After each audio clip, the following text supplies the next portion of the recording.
Hey! In front of me is Xiaomi Redmi 10 and today I would like to show you how you can connect it through Bluetooth. Start by opening settings. Now scroll down, choose Bluetooth and click on the switcher to turn it on.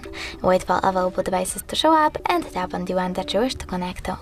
Following that, you need to select Pair in the pop-up over here and wait for this device, in my case Xiaomi, to accept your connection request. As you can see, my devices were successfully connected.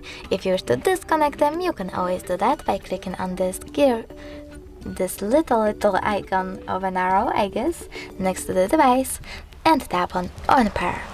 Thanks so much for watching. If you enjoyed this video, leave a like, comment and definitely subscribe. Bye!